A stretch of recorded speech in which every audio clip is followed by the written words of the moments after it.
به نام خدا سلام. علی دهقانی هستم، مدرس و مربی سبک نینجاتسو نینجا در استان تهران و شهرستان پردیس.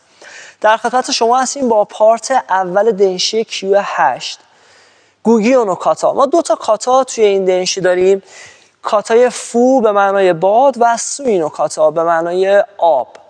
فو نو کاتا شباهتایی به کاتای هیچو نو کاتا داره، منتها حالا یه تفاوتی هم داره.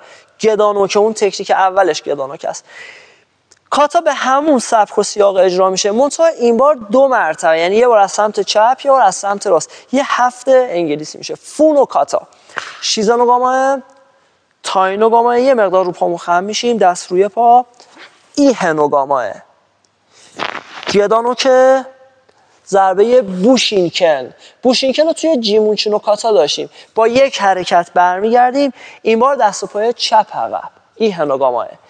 گدانوکه توی هیچو نو کاتا گدانوکه رو داشتیم، من از این زاویه اجرا میکنم. گوگیو نو کاتا، فو نو کاتا، شیزا نو گاماه، تای نو گاماه، ایه نو گاماه، گدانوکه، بوشینکن.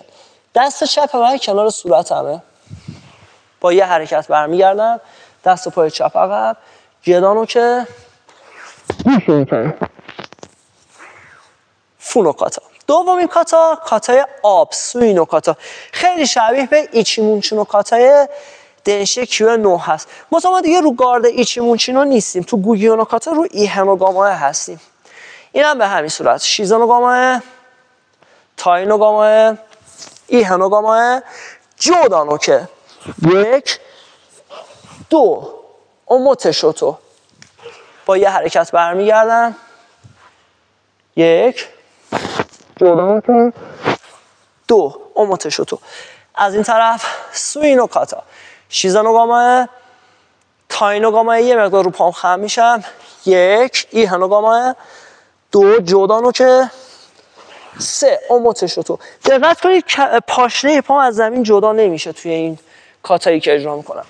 با یه حرکت برمیگردم، دست و پای چپ عقب، جودانوکه، اوموته شوتو. اونیگای شماست.